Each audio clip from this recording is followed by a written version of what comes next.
Bonjour tout le monde, bienvenue sur Curiosité, j'espère que vous allez bien. Merci de me rejoindre aujourd'hui pour une nouvelle vidéo. Oup, oup, oup, oup, oup. Donc aujourd'hui, on va parler de la pousse des cheveux, comment j'ai fait pour garder mes cheveux aussi longs, comment j'ai fait pour les garder aussi brillants et en santé, comme vous me demandez. Je sais que vous parlez beaucoup de secrets, mais moi, je vais plus partager avec vous des astuces, qu'est-ce que j'ai fait, qu'est-ce que j'applique pour justement garder mes longueurs parce que c'est ça. C'est une question de longueur et non nécessairement de la pousse parce que sinon tous les cheveux poussent là. Il faut juste savoir comment garder les longueurs. Vous savez déjà ce qu'il faut faire avant de commencer. De 1, installez-vous, abonnez-vous à la page, likez la vidéo, écrivez en commentaire ce que vous en pensez, puis si également vous aimez ce contenu. Puis n'oubliez pas de me suivre également sur mes réseaux sociaux, c'est là que ça se passe. Sur Instagram, on pourra jaser, partager, c'est un petit peu plus intime. Soyons intimes.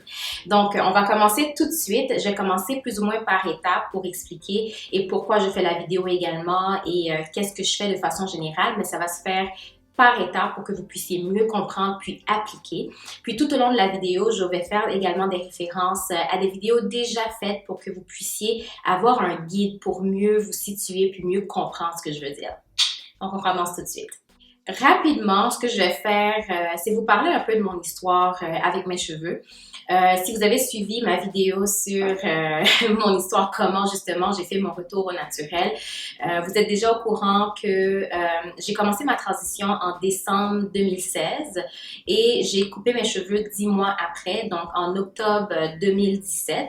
Et c'est de là que j'ai commencé ma routine capillaire, à m'appliquer un petit peu plus pour prendre soin de mes cheveux parce que je voulais faire pousser mes cheveux. La raison pour laquelle je vous dis ça, c'est pour que vous puissiez comprendre que oui, ça fait 3 ans que je suis naturelle. Je sais que vous allez dire que oui, c'est la génétique qui m'a aidé à pousser mes cheveux. Je suis tout à fait en accord avec vous. La seule chose, c'est que quand j'étais plus jeune, j'ai mis la permanente à l'âge de 16 ans. Donc, toute ma jeunesse, en fait, je suis encore jeune, mais toute ma jeunesse, j'avais la même longueur de cheveux, mes cheveux arrivaient là. Donc, dites-vous que malgré la génétique, j'ai gardé la même longueur tout le long, tandis que après mon big chop, j'ai pu réussir à avoir plus de longueur après 3 ans. Donc, gardez ça en tête pour que vous puissiez avoir une référence, en fait. Avant tout, la première chose à savoir, puis je vous le répète tout le temps, mais comme je vous aime, je vais encore vous le dire, c'est de connaître votre porosité. Moi, quand j'ai su que la porosité faisait la différence pour établir ma routine capillaire, pour mieux comprendre mes cheveux, choisir mes ingrédients, J'étais aux anges parce que je me dis, mais pourquoi on me l'a pas dit dès le début? Parce que ça m'éviterait de dépenser de l'argent, de pas savoir quoi faire avec mes cheveux, puis de bien comprendre c'est quoi la routine, puis sur quoi me baser pour choisir mes produits. Guys, je vous le redis, je vais encore vous répéter, mais prenez-le comme si vous avez un examen le lendemain, puis je vous donne déjà les réponses de l'examen. So, go, go, go, go, go. La vidéo est en boîte de description. Allez-y, profitez-en. Je vous le dis, donc go! Une chose que je fais aussi, que je ne néglige jamais quand je vais me laver les cheveux, puis ceci dit en tout temps. Je peux sauter toutes les étapes, mais celle-là, si je la fais pas, je sais que mon wash and go, excusez-moi là, mon wash day va être difficile, ça va être long, je vais être frustrée.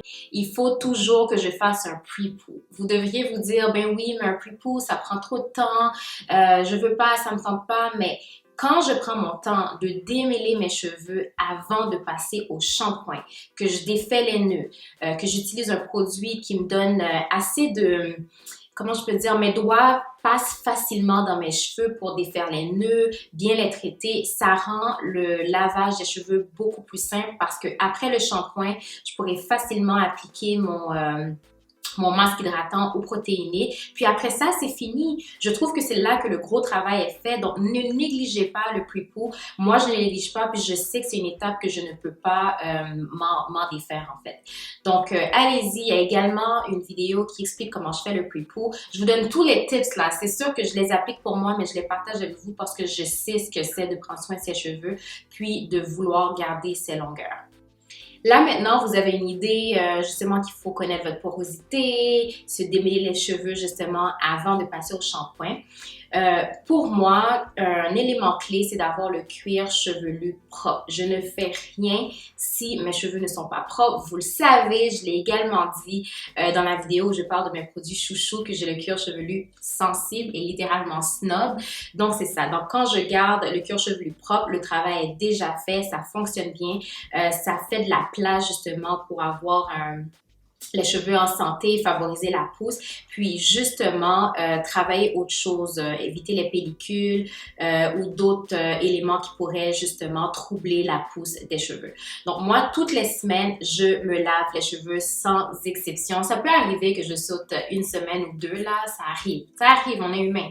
Mais je fais de mon mieux pour qu'à toutes les semaines, je prends mon temps, je me lave les cheveux avec le plus souvent un shampoing à sulfate pour justement retirer tous les produits que j'ai appliqués la fin de semaine, puis par la suite réappliquer mon hydratation. Donc, je vous ai dit que j'aime ça utiliser un shampoing à sulfate, donc avec sulfate. Donc, ce que ça fait, ça retire toute l'hydratation qu'il y a. Donc, mes cheveux sont littéralement nus quand je le fais. Il faut absolument, dans ce cas, que je fasse un soin hydratant ou protéiné. Ça, c'est la clé. Je le fais à toutes les semaines. Pour moi, comme je vous ai déjà dit, le revitalisant ne fait pas grand-chose pour moi parce que le shampoing en sulfate vient déshydrater les cheveux. Donc, quand je fais mon masque, aussitôt que le shampoing est fini, je sens que je mets tout l'amour nécessaire dans mes cheveux pour ramener l'hydratation à nouveau. Donc, j'utilise des fois deux masques. Un masque protéiné et un masque hydratant. Les deux, en fait, ça peut varier. Je peux utiliser, exemple, le masque hydratant trois fois pour 3 semaines, puis le masque protéiné une fois. Donc, c'est vraiment pour fortifier les cheveux, mais pour être honnête avec vous, je le fais de façon... j'écoute mes cheveux. Je le fais pas de façon à « Oh mon Dieu, à toutes les semaines, je dois faire ça, ça, ça, ça, ça ». J'écoute mes cheveux, je les sens un peu secs, donc je sens que l'hydratation va être favorable. Et si je les trouve assez forts, mais... je veux dire faible, c'est là que je fais un masque protéiné. Donc, c'est ça, je balance entre les deux, mais je m'assure de le faire à toutes les semaines. C'est ça la clé pour moi. Sinon, je pense pas que mes cheveux resteraient hydratés toute la semaine comme je le veux. Donc, c'est la première clé pour la réussite pour avoir de longs cheveux. Ce que je fais à toutes les semaines, c'est hydrater mes cheveux pendant la semaine. Rien de compliqué. Sis, you need to hydrate your hair. Ne laisse pas les cheveux soif, brittle, sec. Non, non, non, non. Il faut les hydrater. Donc, ce que moi, je fais pendant la semaine, sachant que mon masque hydratant a déjà fait tout le travail, je regarde un peu mes pointes, mon cuir chevelu, comment je le sens au toucher, qu'est-ce qui se passe. Puis, si je les trouve un peu secs, justement, mes cheveux, je prends de l'eau, je vaporise un tout petit peu, puis je prends un peu de crème, puis je passe. Ça ne coûte rien. Sis, hydrate your hair. Fais-le, c'est tout simple. Je fais pas vraiment ça aux 2 jours, aux 3 jours, aux 4 jours. Je sens mes cheveux, j'essaie de voir qu'est-ce que je ressens, est-ce qu'ils sont secs, etc. Puis, je fais ce qu'il faut. Puis, c'est pas compliqué. Vous le faites, ça marche, puis ça vous évite justement d'avoir la casse, puis de garder la longueur. That's it!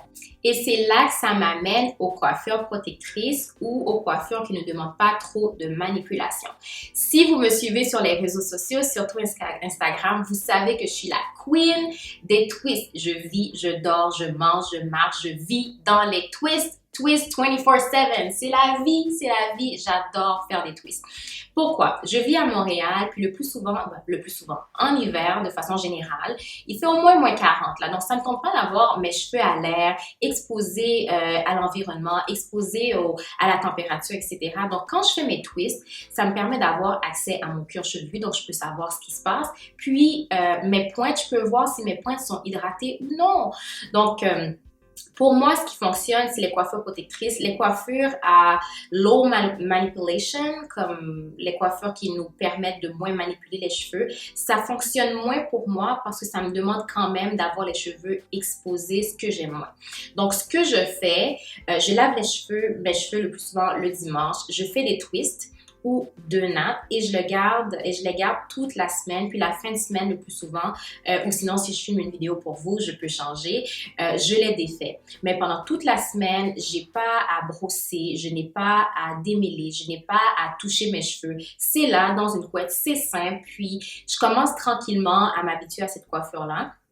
Donc, ça marche pour moi. Donc, c'est ce qui fonctionne pour moi. Si toi, c'est les coiffures qui permettent de moins manipuler, tant mieux. Mais si je pouvais faire ça, oh my God, je serais tellement contente d'avoir mes cheveux à l'air comme ça puis de dire ça pousse, il n'y a pas de problème. Mais sûrement que ça pousse. Mais le problème quand je garde mes cheveux comme ça tout le long, c'est qu'il y a plus de nœuds. Donc, c'est plus compliqué pour moi de me laver les cheveux rapidement parce que je dois prendre plus de temps de démêler. Donc, appliquer ou adopter une coiffure protectrice ou une coiffure qui demande moins de manipulation, c'est une des clés également pour garder les longueurs. Ça fonctionne pour moi. Try it, sis. Try it. Ça va sûrement fonctionner pour toi aussi. Un ou l'autre, tu vas me remercier après. L'autre point, je sais que beaucoup de personnes ne le font pas parce que ces personnes-là ont peur de perdre leur longueur. Mais s'il vous plaît, coupez vos pointes. Je le fais pour moi, ça m'a aidé à garder mes longueurs. Pourquoi? Je coupe les pointes quand je sens que mes cheveux sont... exemple, je fais un twist out puis je réalise que ça sort pas de la même façon. Ou je trouve que les pointes sont plus sèches que d'habitude. Ou je dois les hydrater beaucoup plus. Ou sinon, quand je les démêle, il y a beaucoup trop de nœuds, surtout quand je les lave. Donc, une fois que je coupe mes pointes de façon régulière, on va dire aux 3 mois, aux 4 mois, mais c'est pas vraiment une grosse coupe. C'est vraiment... comme on dit au créole, sauter pointe. je sais pas comment on dit ça. C'est vraiment de prendre le cheveu, puis de voir les pointes, puis de voir un peu ce qui est effiloché, puis ce qui est pas très beau, puis on s'en débarrasse. Parce que ce qui va arriver si on le garde à force de perdre la longueur, c'est que ça va remonter. Les pointes fourchues vont remonter sur toute la longueur du cheveu. Puis quand il va vraiment falloir que tu fasses... couper les pointes, ça va être beaucoup plus grave parce qu'on va devoir en couper beaucoup plus. Donc, quand tu le fais régulièrement, tes cheveux vont aimer ça, tu vas être contente, tes pointes vont être en santé, puis ça va éviter un désastre vers la fin. Donc, moi, c'est ce que je fais. J'ai pas vraiment comme un nombre de temps, je dis aux 2-3 mois, mais c'est vraiment comment je me sens. Si vous voulez plus de détails, j'ai la vidéo qui vous explique un petit peu quand est-ce que je fais puis comment je le fais. Vous allez le voir dans la boîte de description.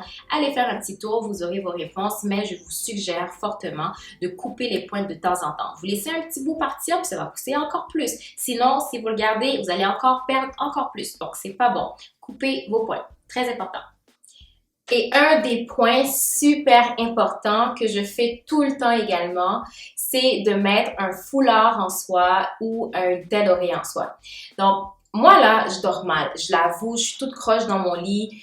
Donc, je mets les deux. Au cas où le foulard en soie partirait ou en satin partirait, j'aurai la tête d'oreiller qui vient m'aider puis me porter secours. Tout simplement.